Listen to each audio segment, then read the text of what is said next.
Yes, it all started out as a mild curiosity in the junkyard. There are some corners of the universe which have read the most terrible things. Go away. Always remembering, of course, not to reverse the polarity of the neutron. Change, my dear. And it seems on a moment too soon. Decision. Don't worry, it's bigger on the inside. Doctor Who. Excuse me, do you mind not farting while I'm saying the word? More than a big fool. I always read the instruction. Kidneys! How can you kidneys? Would you like a jelly baby? Shut up! Shut up! Shut up! Shut up! A warning here for fans who have not watched Smile. Be happy. Happy. If you've not watched Smile, the stupendously amazing story, then go to the brilliant and fantastic iPlayer to tune into it now. Send help. The emoji bots are after me. Help. Spoiler alert.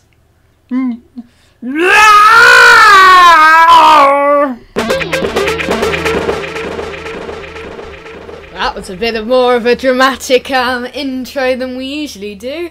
But welcome to episode 209 of Doctor Who, Time and Space.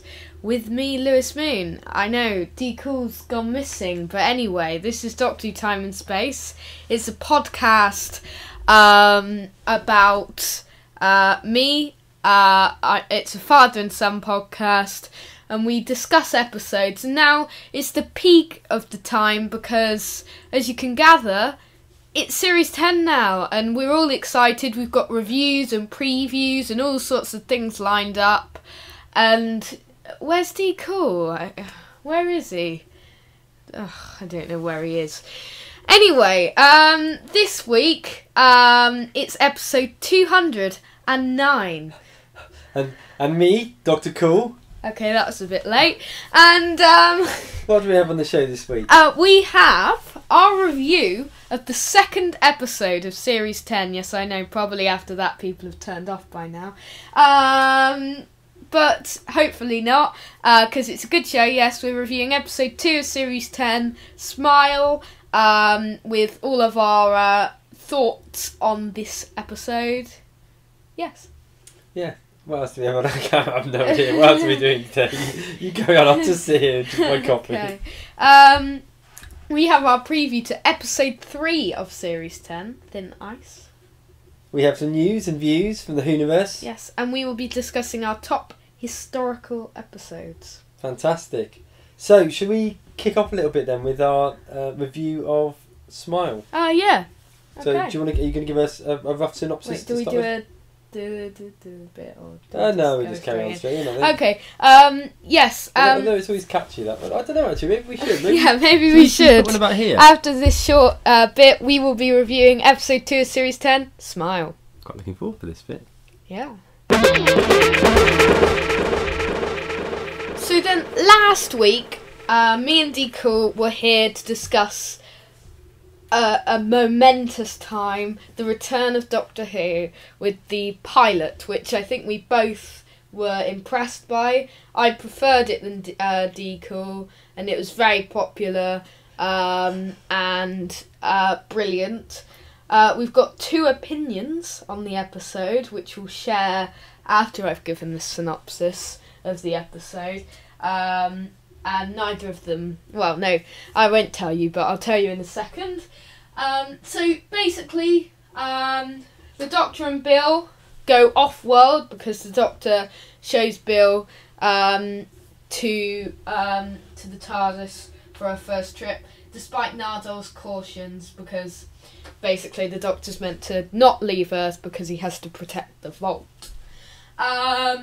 So they travel to an off-world Earth colony, which is in the far future, called Gliese 581D, which is canon, but it was in Dawn. So,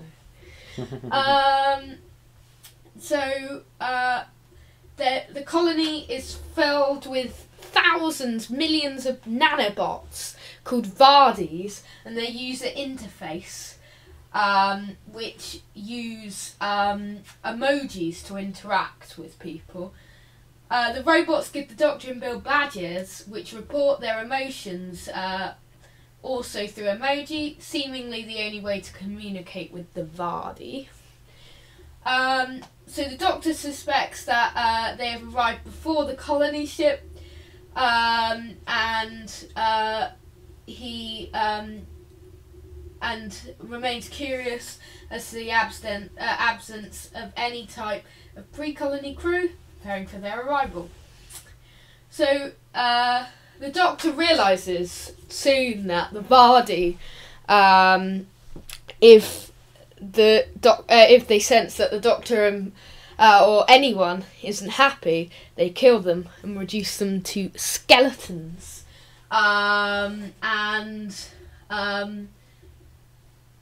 Bill basically discovers a young boy who leads her to hibernation chambers, which include some humans just awaking, and the Doctor realises that this is the the colony ship. Is that enough? Yeah, I think so. Yeah. So spoilers, fully spoilers. Yeah. Again, just to warn you. Who should start with their opinions? Well, I was just going to ask you a question as a starting point. Yeah. Then, I mean, notoriously over the years, when you look back on the series, Yes. We tend to have a fairly bombastic first episode, followed by a quieter, less exciting episode 2. An episode which usually doesn't work very well. Yeah, I mean, they're usually watchable, but usually fairly throwaway. Yeah. What did you think of Smile?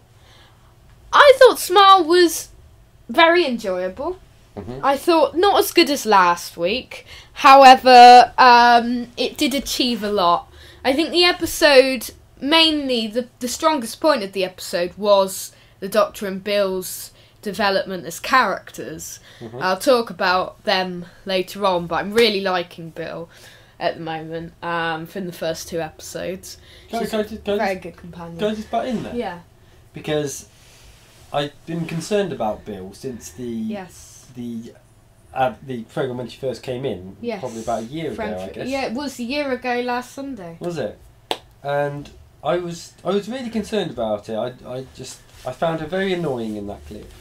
But I think, only going off of 2 episodes, and obviously it's too early to make too much of a judgment.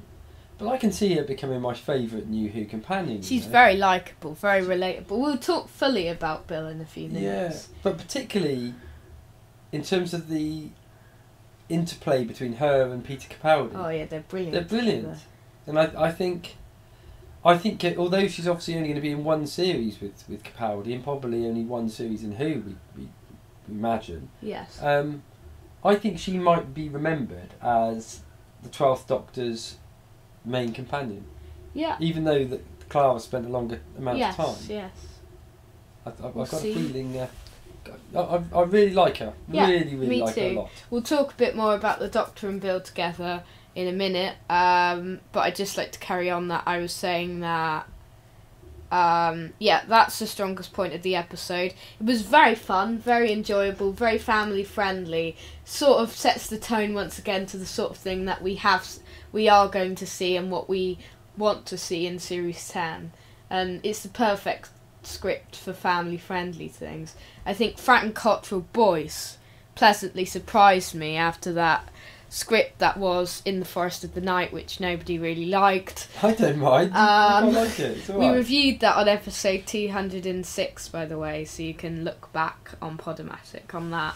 But I think he really improved on In the Forest of the Night, and I think it was more bearable than I thought. It was more bearable than I thought, but there were a lot of things that I'd like to say which weren't so great about it, and we'll talk about those when we get to Too Good Too Bad later on. What were your thoughts? I know you completely disagree with me on this, and I think everyone will disagree. When I made this comment, which I'm about to make, you sent me back some sort of message saying you thought I was joking or something like that. But I actually personally preferred Smile than the pilot. Okay. Because I thought the story was stronger. I thought it I had can a see far where you more come enjoyable from. story. I think the pilot was fairly throwaway in its story. But the episode was fantastic. It looked brilliant. The effects in Yeah. Smile, the whole location. I mean, whether we're talking about the sort of space station that they were in, which was filmed in Valencia. Yeah, in the city of sciences and Yeah. arts. Whether we're talking about that or we're talking about all of the cornfields that they were running Yeah. through, it just looked brilliant. It looked stunning. It did look stunning. The emoji robots were really cool. Yeah. I don't know. It felt more fun Yeah. than the first episode. I think I did enjoy the pilot. I enjoyed it a lot, but I really enjoyed it. I enjoyed it probably far more than I should have done. The concepts were absolutely amazing. I loved the idea that, you know, you have the mood of yourself, and I like the 12th Doctor angry emoji that happens in one point, and I like that you can't see your own mood because it would affect it. It's a very clever idea, and I love some of the ideas set up in here. I love the idea that the we've already spoiled. Alert, but I love the idea that the Vardis have actually created the whole building, and they are actually the walls and the building, and that the building isn't a human colony really. It's made from Vardis. So, you know. So if we were, should we jump into Too Good Too Bad? Yeah, because then that will form, and then we'll go on a bit more to other things in the story that we'd like to talk about afterwards. So Too Good Too Bad is a section of the review where between the two of us we think of two good things that are too good, and two bad things that are too bad. Too good, one apiece. Too good. I'm going to start off by saying Bill. Bill again. This is just Bill or Bill and Bill Capaldi? and Bill and Capaldi. Yeah. I'm sure we'll talk through this in a second. But Bill and Peter and Pearl, you can see they're amazing together. They're the perfect duo. Definitely bounce off each other really well, don't yeah. they? The humour in it's really good. I love it, and Bill is surprising me. This is the second time we've had Bill as part of our Too Good Too Bad, so she's really shaping up to be one of our favourites. Hopefully she still carries on to be a companion like this, one more likeable, one more relatable, one who's more human than, you know, any of the companions that we've had in the Stephen Moffat era. And it's great to see that again, sort of the RTD-ish sort of style companion, like Rose or Dana, or Martha. You know, you've got a more human companion. Hopefully she stays like this and she doesn't have anything to link with the story arc or anything, not like any powers or anything. That would be disappointing, wouldn't it? It would be disappointing, and I just hope she stays as a normal companion, because Pearl McKee is amazing, and I'm sure she will go on to do lots more in the future. Yeah, no, I think so. It's so surprising how this is one of her first TV acting jobs. Yeah, no, definitely. I think my good, I mean, there's a few things I could talk about. I could talk about the location, because the location was really, really fantastic. Oh yeah, it was amazing. But I think actually I'm going to go for, because there's two things about this episode that really jump out to me, in that when we first saw about the new series, I'd already built up a negative idea of what Bill was going to be like. I thought she was going to be really irritating, and also I thought there was something horrible about the whole concept of the emoji robots. Oh yeah, that looked awful. But actually, my too good, or my good for the two goods, is going to be the concept of the emoji robots. Because I really liked the line in there, and I can't remember exactly what it was that the Doctor says, but he's making some comment about what part of the language has actually survived. Yeah. And then the robot comes in and lights up, and Bill goes, "Oh, they speak emoji." Yeah, they speak emoji. And it was really, really funny, because you can see a time when that's going to happen, where Yeah. more and more people write in text or speak in text lingo, and rather than speaking the proper English. And over the years, throughout history, the language has changed. It has abbreviated. It has. So I really like that, and I like the way they built that into the robots. It wasn't cheesy at all, like I thought it was going to be. Like you, I really enjoyed the badges, and I like when they put them on the front, they immediately transfer to the back, so you can't see them. It's a very enjoyable idea.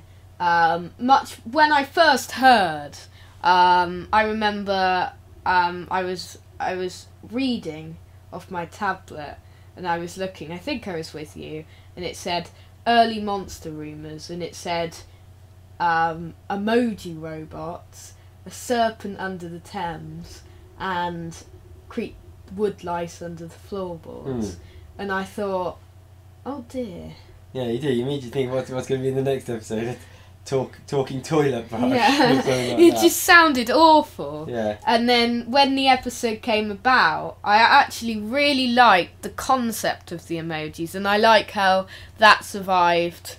And it's sort of the main language of the sort of the Vardy, the only thing they can understand, and it's very clever, this episode. So I'm really pleased with Frank actually for creating this. Yeah, well done, Frank. I really like that. I didn't come into this episode with high hopes, I must say. I came in with the lowest hopes I could possibly have, and although I was slightly excited still because we had a series and we hadn't had more than one episode for a while, so I was still slightly excited, but I didn't have high hopes. Then when I came out of it, I thought it wasn't as good as last week, but it was still very fun. And there are a few things I'm annoyed at, and we'll go through those in a minute. I'd just like to say though that seeing as though I had a feeling this was going to be the weakest episode in the series, but actually so far it's my favourite in the season. What happens if the pilot is your weakest one in the never know, series? That could would be. that would just be despicable. We shall see. Anyway, so moving on from two bad things about the episode. Yeah.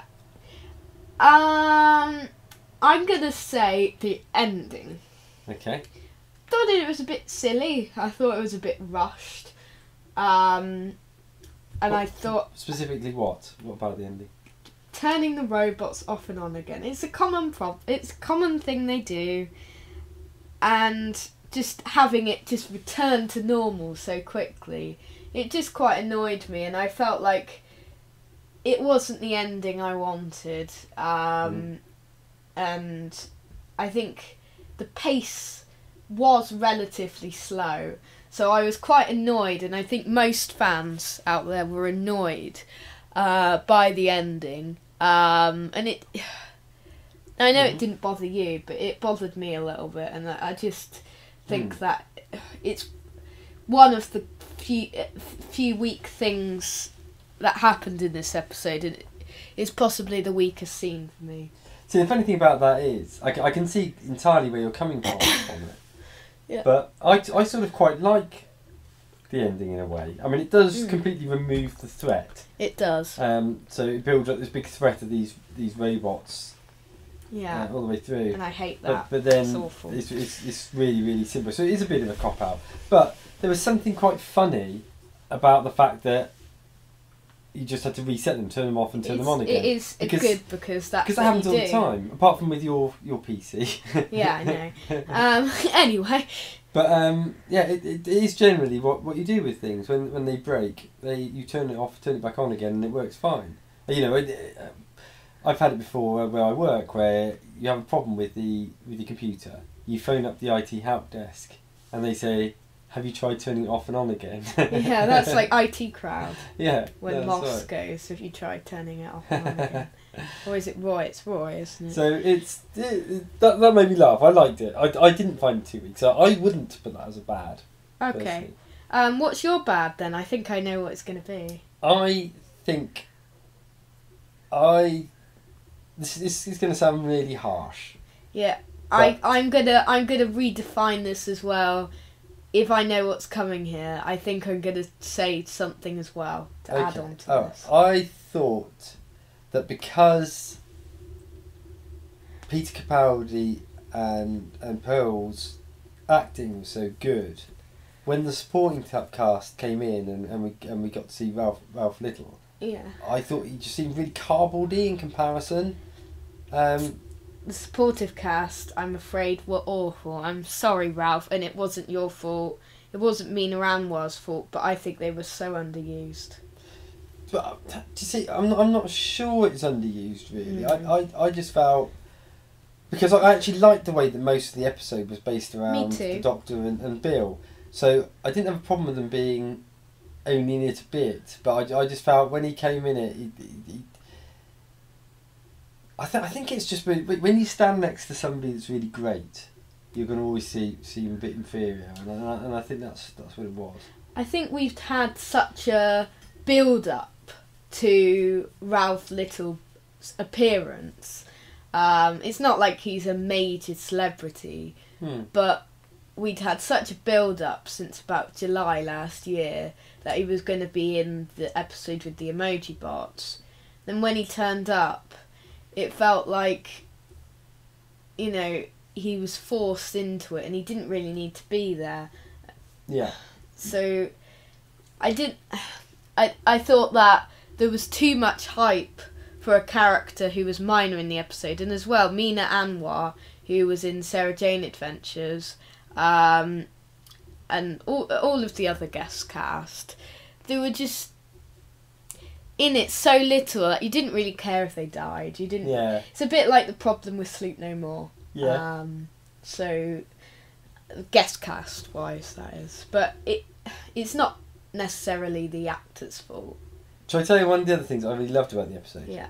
I really loved the way that it ended by leading into the next episode. Oh, I love the classic Who sort of tone with the elephant coming in, and I love how they've sort of gone for the 60s-esque. It has, because if you think back to the old episodes, the first Doctor, second Doctor, the episodes often finished, didn't they, leading straight in, as if they'd come straight out of one journey into another, and I love that. The first,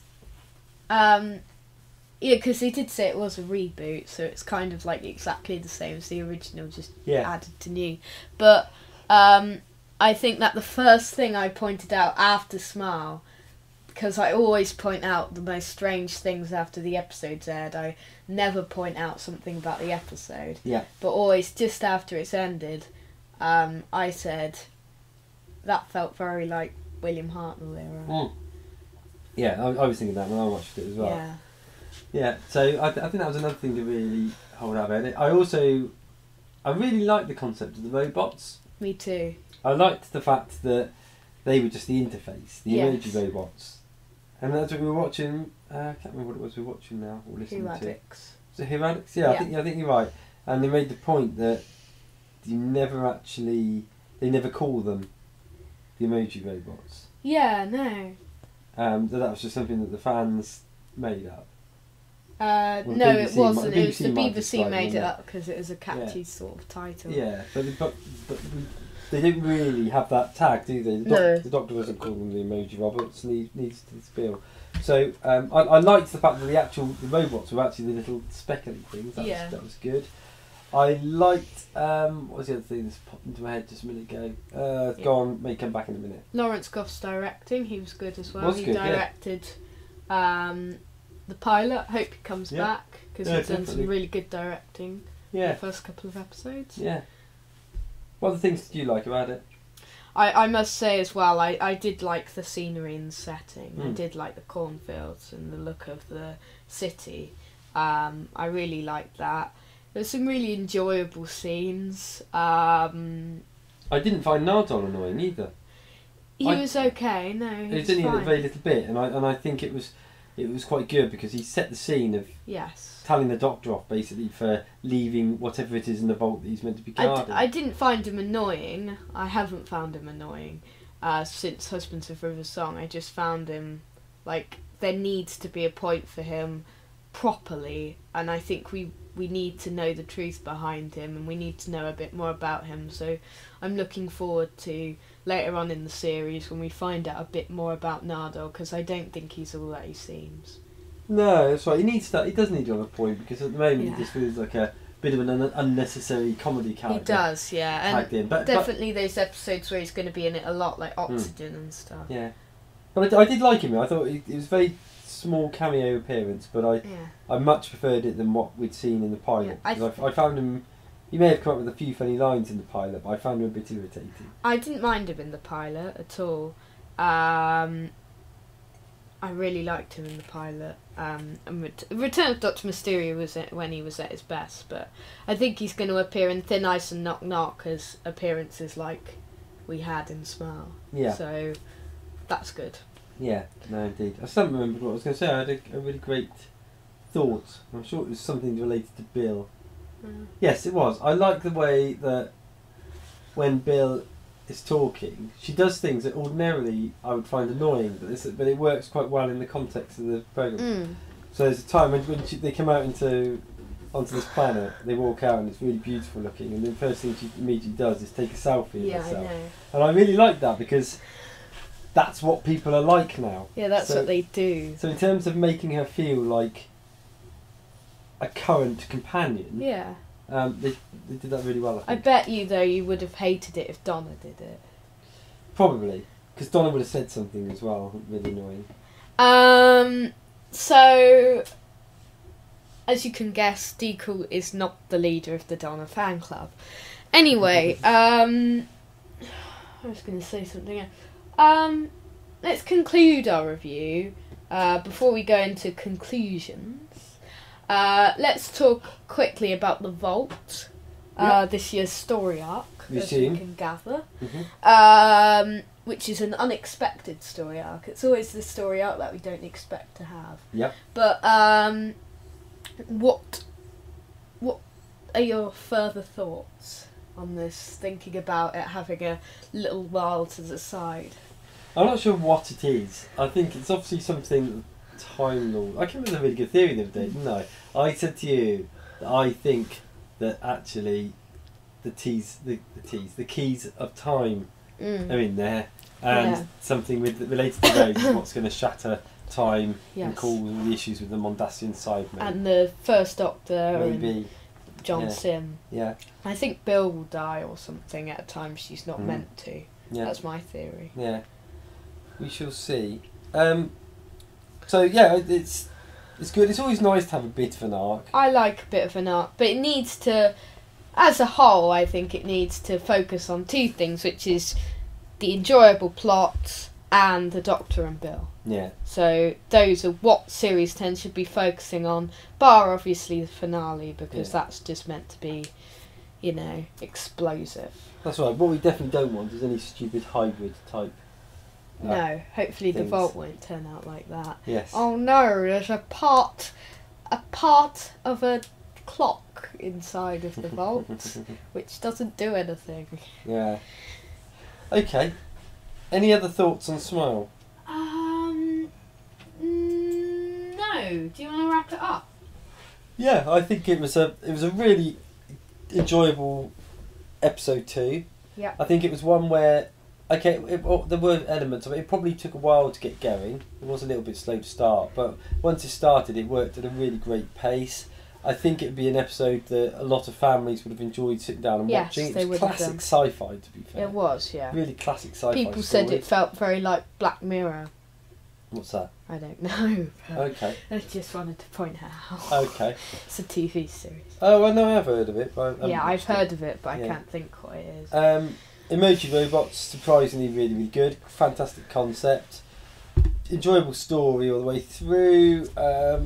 Personally, I didn't find it that weak ending, albeit I'm in the minority.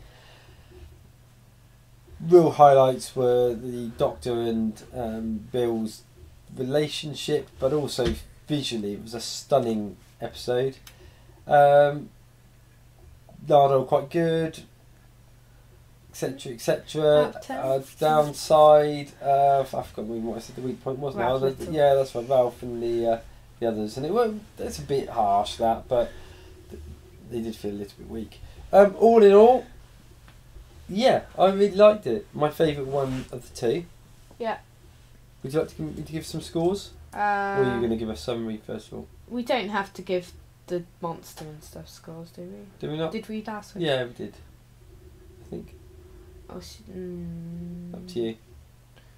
Your call, your show. We can just give normal scores. Just give the scores out of 10. Okay, out of 10, I'm going to give it something like about 8.1, I think. Okay, I'm going to say that Smile was very enjoyable, very family friendly. I liked the sort of standalone story that we have, and although we still have references to the Vault and the overall arc of the series, the highlight of the story was the Doctor and Bill. Pearl and Peter were brilliant in this episode. The supportive characters and the endings were the negatives of the story, and I wasn't impressed by those. However, visually the episode did look stunning, and the emoji bots and the concepts of the emojis and the Vardis were very interesting and very clever. And I think I was really impressed by Frank Cottrell's voice. I don't think it's as good as Deacle says, and it's not as good as the pilot, but yes, it was better than In the Forest of the Night, I must say that. I'm going to give it a 7... what did I give it on the thing? Can't remember. Okay, I'm going to give it a 7.2.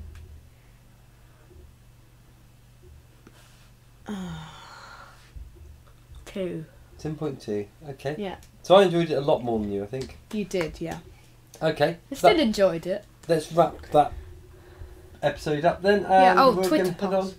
Oh yeah, yeah. What do people think on Twitter? Sorry. And you said you had some opinions, or were you talking about our opinions?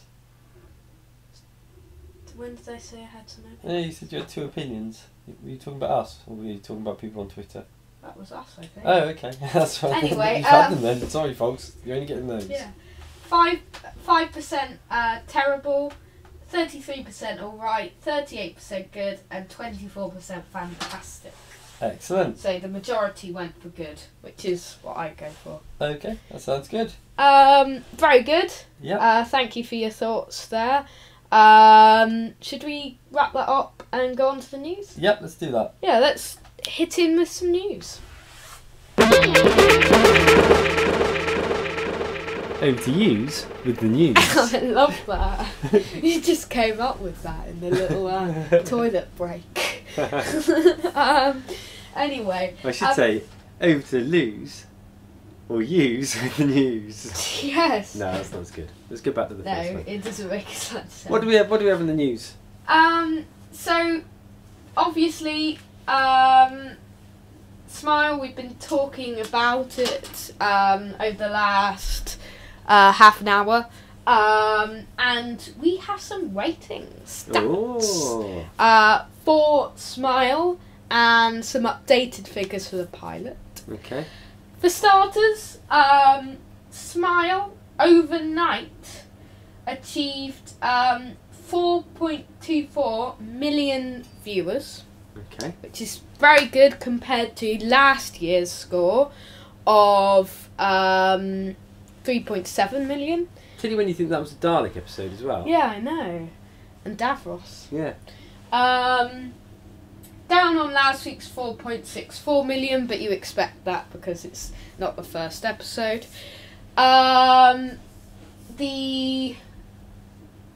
It had a share of 22.9% of the audience. Okay.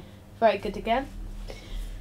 And it had an AI of 83, which is the same as last week's. On AI scores, over 90 is considered exceptional, 85 or over is excellent, 60 or less is poor, and less than 55 is very poor. So it gets the good mark. Okay. Okay, that sounds about... Yes. Sounds which is the same as The Witch's Familiar last year. Do you think that what do you think is the difference between the ratings this year and last year? Do you think it is down to the fact that the show is more accessible, or do you think it's down to the time that the episode's going out?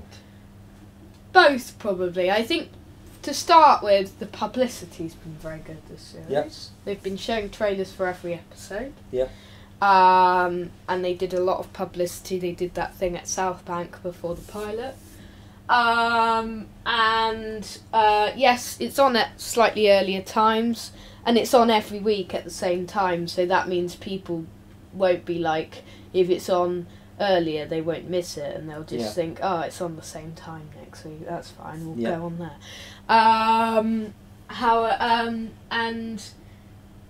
I think it is mainly because it's more accessible as well, because last year wasn't a success at all with ratings. It was appalling in terms of ratings, to be honest. But it's mainly iPlayer that counts here. Yeah, I've seen this pretty much every week. I'm going to bore everyone by saying once more, but I just think it's the difference in how people watch telly anymore. Yes, it is. You know, there's choice. We've got TV, we've got satellite, we've got DVDs, we've got downloads, we've got Xboxes. You know, people aren't just sat watching 3 channels like they were in Doctor Who's they weren't. heyday of the early to mid 70s. Yes. You know, at that point, you literally had BBC One, BBC Two, and ITV. That's all you had. Yep. So you know, it was always bound to be higher.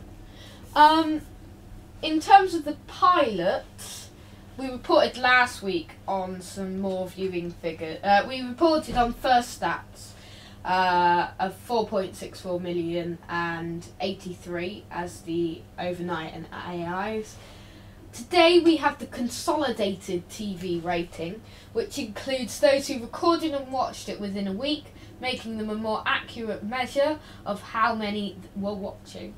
Okay. So it achieved very well, 6.68 million, which is up 2.04 million. Okay, that sounds good. From its overnight figures. Yeah. Which is very, very good. And it always boosts up. I told you last week it would boost up.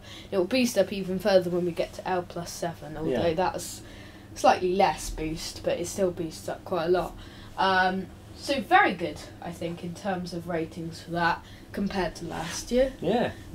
Thoughts on ratings? I think it's good to see the shows.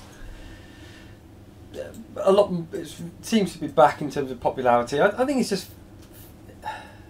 I made the point just a minute ago about whether or not it's more accessible now, and I think it certainly is. But actually, having said that, I think the first few stories in the last series were pretty accessible anyway. I think certainly the Magician's Apprentice was very accessible. You know, it was.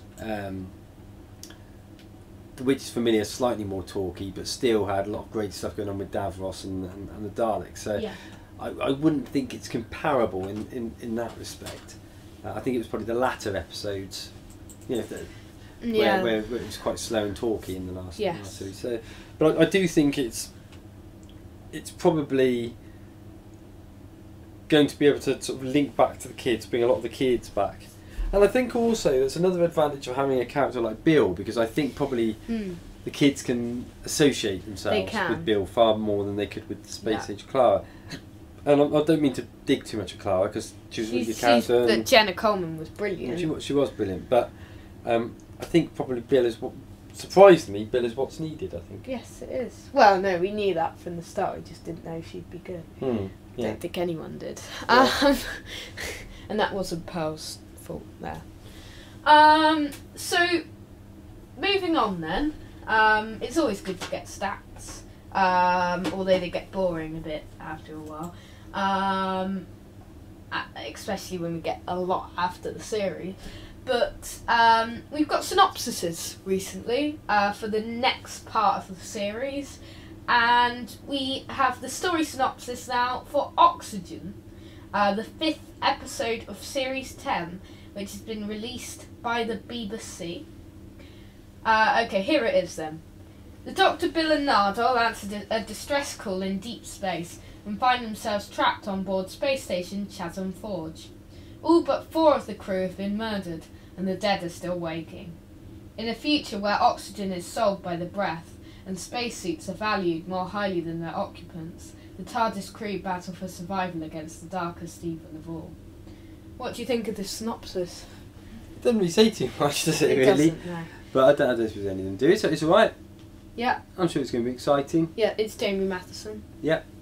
Which in itself is good, isn't it? He's got good past record. So, yeah, looking forward for it. Obviously, Nardor's got a far bigger part by the sounds of it in this one. Yeah, that's the one where he starts to be involved in the adventures a bit more. Okay. He's actually in the spacesuits and stuff. So on the basis of this, presumably then, we know that Nadol is there to try and prevent the Doctor from going off and exploring, because he's meant to be there guarding whatever it is in the vault. Presumably, that's going to have to stop at some point, and there will be something which means they're no longer needing to guard it quite so vigorously. Well, they're only meant to go off Earth when it's urgent, and they probably go off Earth for this one because they've got a distress call. Yeah, maybe. And also later on, when we get to Pyramid at the end of the world, there's going to be danger because there's an alien invasion. We'll get onto that in a few weeks. And I don't know about Empress of Mars and Eaters of Light, and when we get to the finale, and probably by then they'll probably stop guarding it so regularly. Actually, another really great point about the episode last week was I know we're going back to review very, very briefly, but whilst it's popped into my head, I'm going to say it.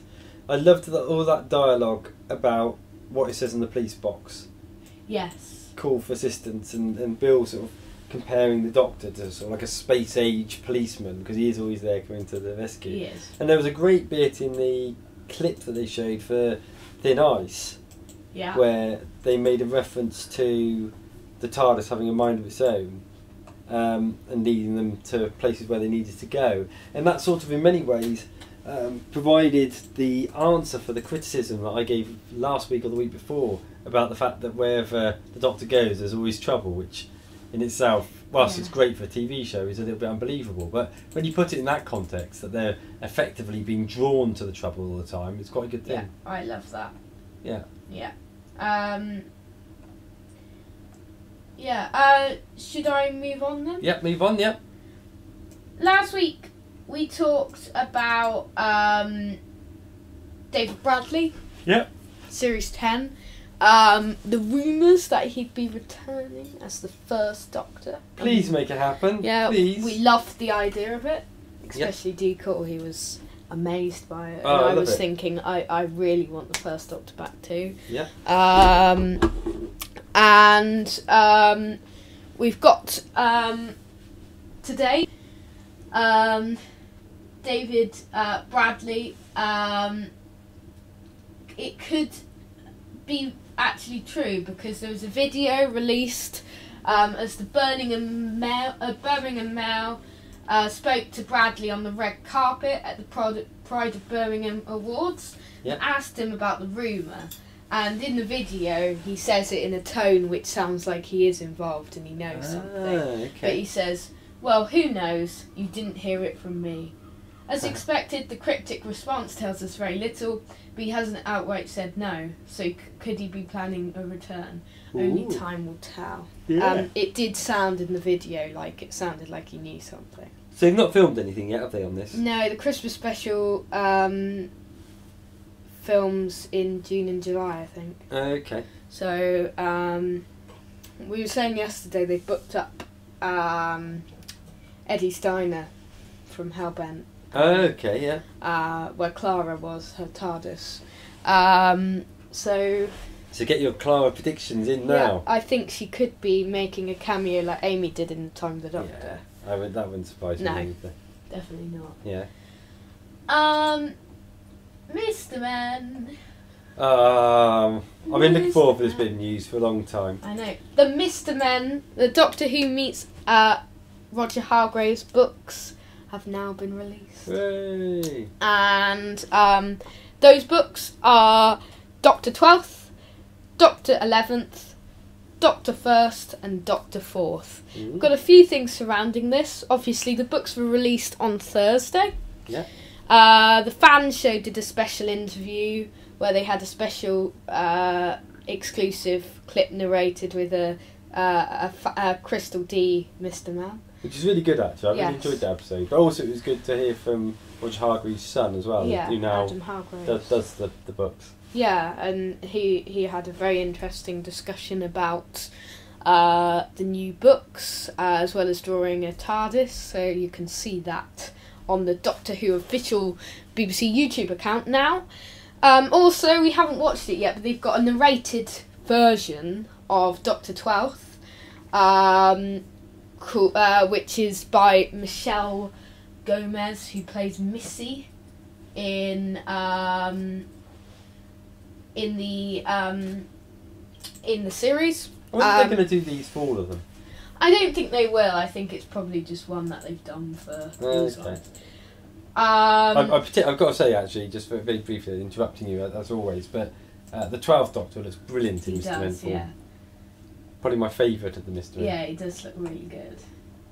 And yeah, it's narrated by Michelle Gomez, and it's like an animated version of Doctor 12th, Yeah. which has also been released on the YouTube account. Yeah, sounds good. What else? Oh yeah. Also, merchandise-wise, they released a number of different pieces of merchandise for Doctor Who and Mr. Men books. They've released prints, coasters, mugs, notebooks, key rings, and T-shirts of all of these. The World of Roger Hargreaves and Doctor Who key rings. You can access these probably from the Mr. Men and Little Miss website, and also you can see them on the Doctor Who site Do you buy them? merchandise page. Are these available individually or do you buy them in a pack? I Is think it a these box are- set? I think they're available individually, but Okay. probably you can buy them as a pack. Are you going to get them? What the? The books? Oh, no, sorry, the books are individual, yeah. I'll buy the ones that aren't on YouTube. Okay. Yeah. I won't buy the second one, the 12th one, because there's no point. Yeah. However,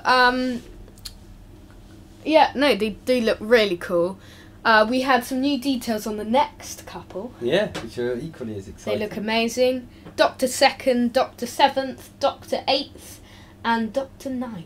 So which ones does that mean we've not had yet? We haven't had Doctor 10th. Yeah. Doctor Surprising. Doctor 3rd. Yeah, no, the Yeah. second, the 10th one's very surprising.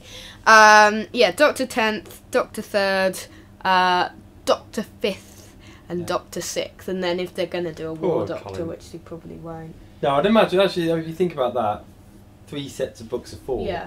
is quite a good. What happens when the new Decent. Doctor comes out? Because about the time when Ah. the 3rd set comes out, they'd have to release. Potentially, I guess.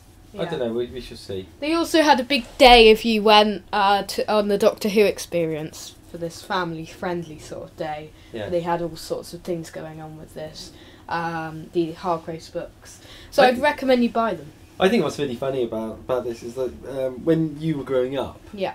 before you got obsessed with Doctor Who, you were really obsessed with the Mr. Men. So it's quite an odd thing in that it combines 2 of your obsessions. They do look amazing though, and it's Yeah. great that it combines 2 of my life obsessions. And it Not now. it also still has, like the original Mr. Men books, you've got the little worm Yes. in it. Amazing. So I really like that. Should we conclude this with a Lethbridge Stewart novel today? Thought you'd never ask. Yeah, we haven't done this for a while. Lethbridge Stewart novels. Candy Jar Books have released details on the next of their free digital-only stories. Now, this is called United in Blood, and it's written by Mark Jones, and the cover art is by Richard Young. You can see full details on the story, which is only available to those who order the novel as bundle, comprising Life of Evans, The Flaming Soldier, and Day of the Intelligence, over at the show notes at mrlewismoonitVentures.weebly.com. Author Mark Jones was taught how to write a television script by Thunderbirds creator Jerry Anderson, and was the co-creator of the John Pertwee and Patrick Troughton TV project Star Watch.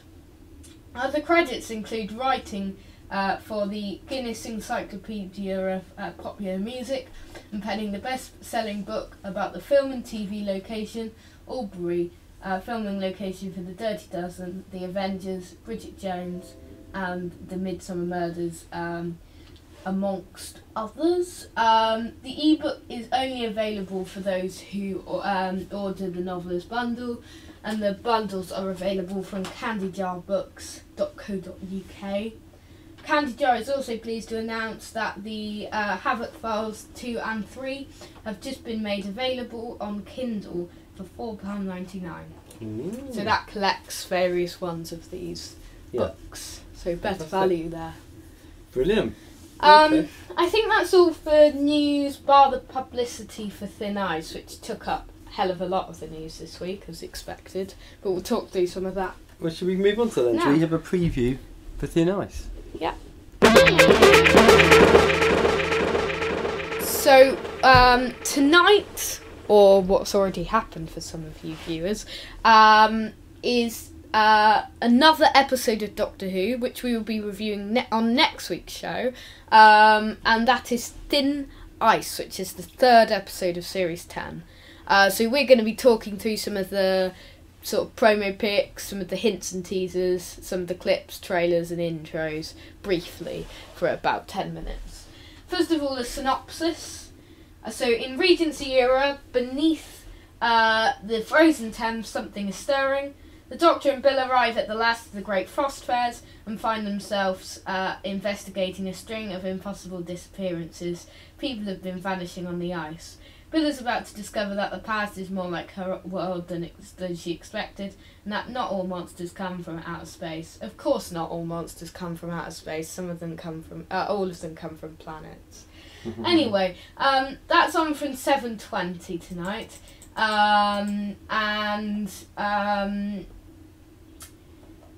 Thoughts so far before the episode airs? It's a Victorian set episode. Well, Regency set episode. Yeah, I really like the look of it from the last sequence from the last episode, when you see everything on the ice and you see the elephant and stuff like that. I love that. The Frost Fair looks stunning. Yeah, I know you're not a big lover of the historical ones generally. I like the Victorian ones. The premise of a monster being stuck underneath the ice seems... I'm struggling to see how they're going to make that last for the whole of an hour-long episode. It's not too original, but it's not the villain in the episode. I'll tell you that. There's something. There's an actual villain, and it's not really that. That's the monster. Okay, I figured that was probably going to be the case. It's very similar to what we had last time, I think, when we found ourselves in that particular era with Deep Breath. Yes. Where you had the whole thing about the monster on the Thames there, didn't you? Yeah, the dinosaur. Yeah, that's right, and you just thought that seems a little bit weak. But as it turned out, that was only a very small part of the episode. So yeah, that wouldn't surprise me. So I don't know. I think it looks good again. Yes, it does. Let's talk through a few promo pics. I mean, we'll just do an audio guide to some of these. Sorry, just before you do that, I was just going to say it'd be interesting because obviously it's Sarah Dollard's second story, and Face the Raven was a real success. Face the Raven was really good. So let's see what she can come up with. It has got two things I don't like: children in the show and historical episodes. Yes, but as you say, you generally like the Victorian era, and I know it's just slightly before that, but it's there or thereabouts. It's different. It's good that they've not just gone for the Victorian era again. They've gone for an era around that time. Okay. So this is the main picture. It's got the Doctor and Bill in front of this giant eye in the water and in spacesuits. It's sort of, someone pointed out online, it's a mixture between some of the other pictures from the promo pics. Okay. So here we go. We've got various pictures of the Doctor and Bill in their Victorian costumes and how great they look. The costumes do look great, don't they? They do. Brilliant for that. Two sort of costumes I like. The sort of getter for the Victorian Regency sort of getter, and also the spacesuits that they're wearing. There's a lot of spacesuit action in this series. Yeah, a lot of spacesuits. We've got that from Thin Ice, Oxygen, Eaters of Light, probably some point in the finale. You know, we've got loads of them. Then you've got the Doctor looking in his spacesuit, Bill looking out from the balcony, and then the Doctor is holding this fish sort of thing. Interesting. And the Doctor and Bill are in their Victorian outfits in this posh sort of house. Some sort of gentleman guy, some poor guy. Is this the one? Is it this episode where we see the Doctor punching someone? Yeah. Okay. And I'll show you who it is in a second. The Doctor and Bill are on the ice in their spacesuits. I like the look of that scene. Yes. The scene with them on the ice, and we see. It's very good. We see Bill. I can't remember if she falls in or she's pulled in, isn't she? Yeah, I think I don't know. I think she purposely falls in, and then the Doctor jumps in. Yeah. Then this is the picture where some of it's superimposed into the promo pic, and another picture of this guy, and then the Doctor taking off his space helmet. Doctor and Bill sprayed by water. Bill looking somewhere.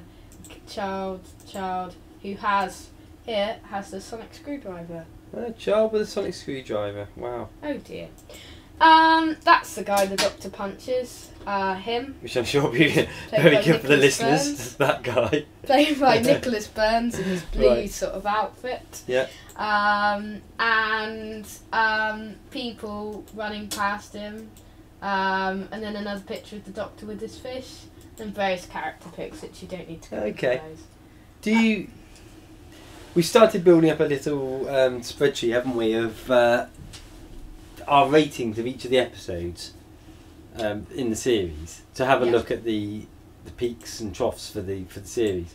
What's your gut feeling on this episode? Do you think it's going to be better than last week's or not? I think it's going to be at the bottom of the 3, sadly, but I hope I'm proven wrong. Yeah. Why do you think this? Because it's a historical set episode and it's got children in. I think I've been looking forward to the episode because of the costumes in the era it's set and the look of the episode. Yeah. There will be a lot of positives, I think, that we'll have on it. Hopefully it won't be at the bottom, but I've got a feeling it could be at the bottom. I don't think it can beat the pilot, though. Yeah. And you said that the reviews so far have been quite positive, have they? From the from the critics. Okay. It looks pretty positive. More so than any of the other episodes? So I mean, the positive reviews. There were positive reviews pretty much for both the first two. From what I think it's more positive than the Smile. I think. Yeah. Okay. Anyway, it's going to be interesting then. So hints and teasers. Yep.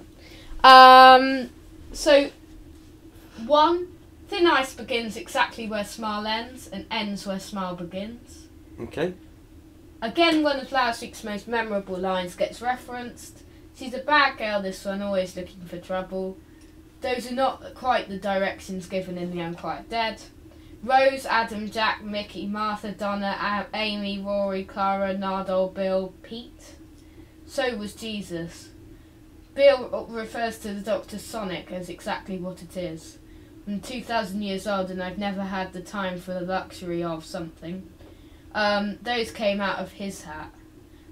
Only 3 episodes in and Bill admits to already having moved on from the Doctor. So let's go through some of these. We do these every week. And by the way, I must say that it has been leaked on iTunes at the time of recording. I don't know. But the episode has, isn't it? Yeah. I don't know whether anyone's watched it. But I've stayed away from it, we've stayed away from it, and you have to pay for it, so no point. So let's talk. Thin Ice begins exactly where Smile ends and ends where Smile begins. We know that will begin somewhere where it will begin with the elephant and then it will end, probably begin with the clip we saw earlier, and then end where at the beginning where they arrive and see Nardole again. Yep. One of last week's most memorable lines. What was the one they repeated last time? Penguin with a Oh, mouse that's on the right. fire. Yeah. Presumably it'll be a different one this time. Hopefully, because that will get boring after. Be like a catchphrase, won't it? Come on down! Penguin with ass on fire! It's a penguin with his ass on fire. Yeah. What do you think? Rose, Adam, Jack, Mickey, Martha, Donna, Amy, Rory, Clara, Nardo, Bill, Pete. What do you think about that? It's obviously Pete on the end is the interesting one. Yeah. I don't know. Okay, we'll see. Maybe it's the next companion. Yeah, maybe. I've looked at the cast listings and there's no one called Pete. Ah, okay. Maybe it's a drawing or something like that. Maybe. Yeah, or something that's not real. Okay. And only 3 episodes in, and Bill admits to have already moved on from the Doctor. Do you think that's her moving into a house with her friends in the next episode? I think they're obviously going to have a little bit of an argument, aren't they, or something, and maybe she's going to decide that life isn't for her or something like that. Yeah. There was a clip, wasn't there? I think it might be in the trailer actually, where she asks whether he's ever killed anyone. Yes. And I think she's obviously going to realise that he's not just this jovial guy flying around, that there is a more serious and even a more sinister side to the Doctor. Yes, and I think we'll learn more about that. Yeah. In Thin Ice. Okay. Second set of teasers then. Yep. So guess what works underwater? There are not one but 2 jokes about poop. The second one is absurdly funny. Passion fights but reason wins. Oops, never mind. Yeah, that was pretty convincing for an extraterrestrial. The Doctor gives another of his trademark speeches. It's beautiful. The rhythm and vocabulary are quite outstanding. It's enough to move anyone with an ounce of compassion. Having said that, they've said that a few times in little comments on there, and they said one about it being one of the most beautiful moments ever in Who, and I can't think what they're. I don't know what. It said you'd cry, but I didn't. At 14 minutes or something, I didn't see what that was. It might have been when she first enters the TARDIS, which is a brilliant scene. Could be. Scene, that was a good episode, yeah. Good bit, so. There is a plot shared with Kill the Moon, the one that was not shared with In the Forest of the Night. However, there is also a plot shared with In the Forest of the Night. Poor Greenland. The episode's running joke about a coin gets a subtle, well-earned payoff, double pun intended. The title of the next episode is certainly relevant to the episode's end. Okay, what's the next one called again? Knock knock. Okay. There'll be a knock on the door, won't there? Yeah, the maybe TARDIS, something like that. wasn't it? Yeah. Okay. Very cryptic as always. Yeah, what do you think works underwater? Sonic. All Nargle. Yeah. Trademark speeches. Trademark speeches. It's going to be something, a long bit of dialogue, I would imagine. Not quite a Zygon inversion, but maybe something else. Plot point shared with Kill the Moon in the Forest of the Night, but not the same one. No idea. Okay. Very interesting. Yeah, okay. We shall see. Very interesting teasers there. I think that's it for Thin Ice, unless you want to say anything. No, I think we better crack on because we've only got a few minutes left with the show. Let's move on to our top historical episodes.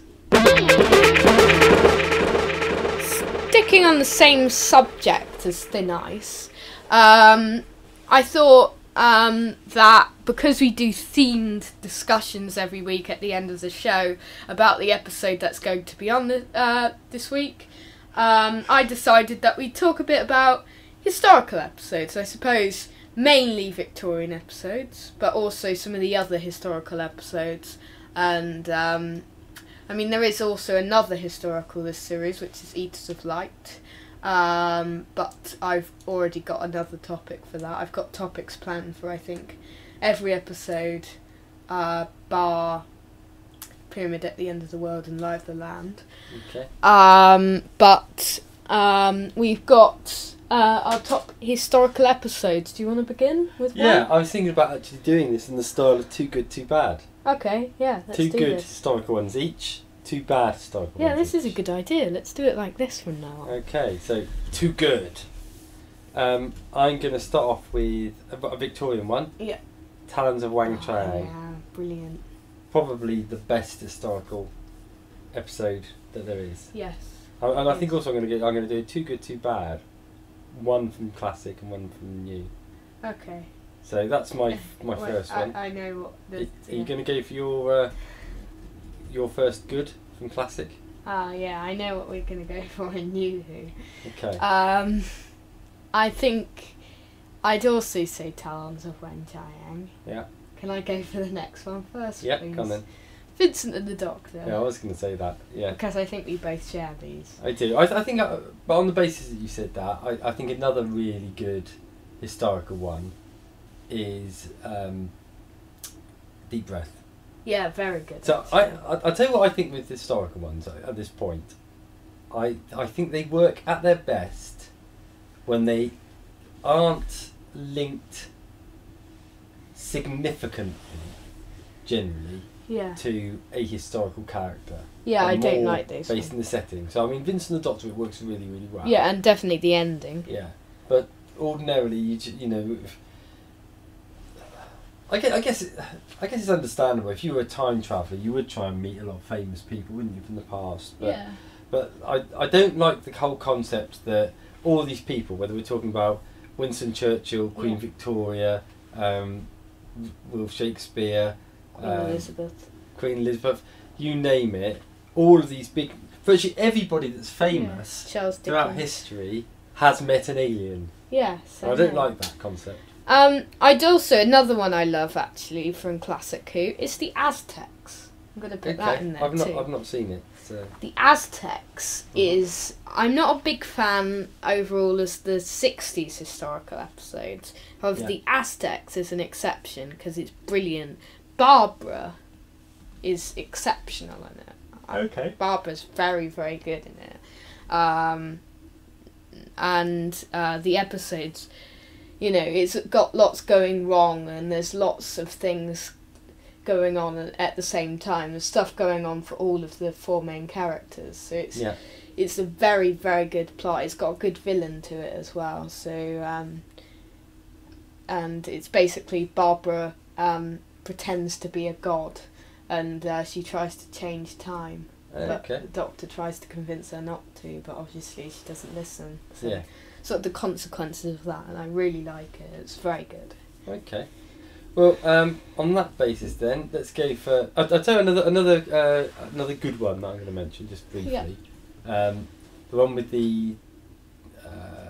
Richard Mace in it. Visitation. Yeah, I like that because again, it's quite subtle. Okay, so two bad historicals, one classic, one new. I can probably guess your bad one. I'm thinking you're probably going to say the Gunfighters. Oh yes, the Gunfighters. I don't like the Gunfighters. Yeah. One of the weakest William Hartnell ones, and I got it 3 times for Christmas. And it's okay. It's quite fun. It's quite enjoyable. However, it's got an annoying song to it. It's just so. It's such a weak story. I'm sorry. I failed to like it that much. Yeah. I wanted to enjoy it more than I did.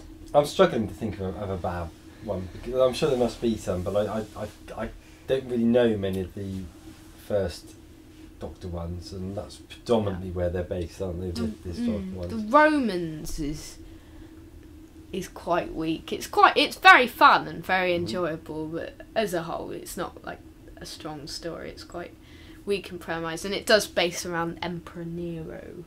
Okay. So in terms of the one bad from New Who.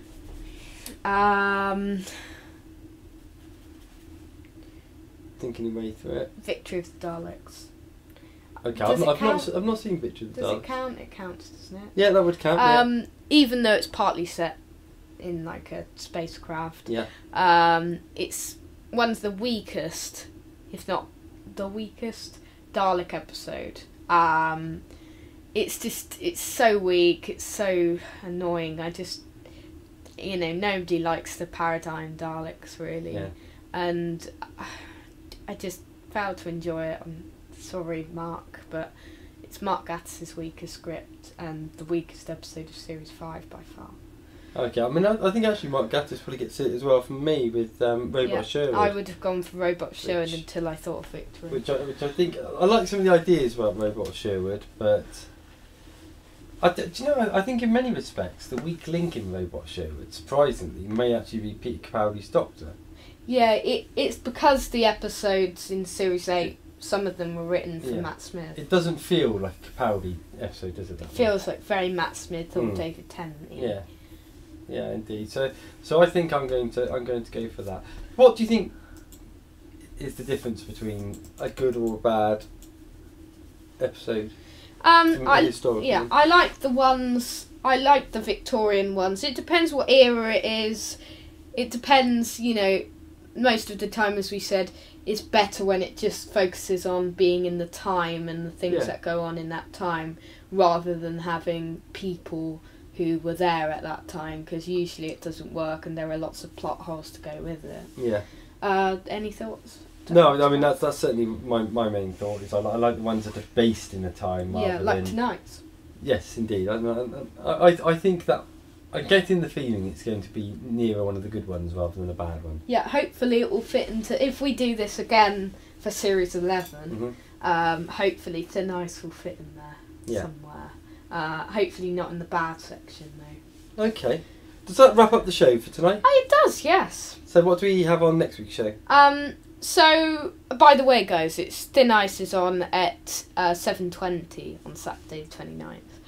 But next week, yes, it's episode 210, and we will be reviewing Thin Ice in all its glory. So that's episode 3 of Series 10. We'll be giving a predictions and thoughts in advance of episode 4, which is called Knock Knock, I think. Yes, it is.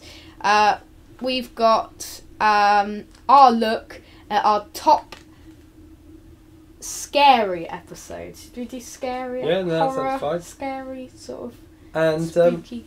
And we'll also be giving you some news and views from the Whoniverse, assuming there are any.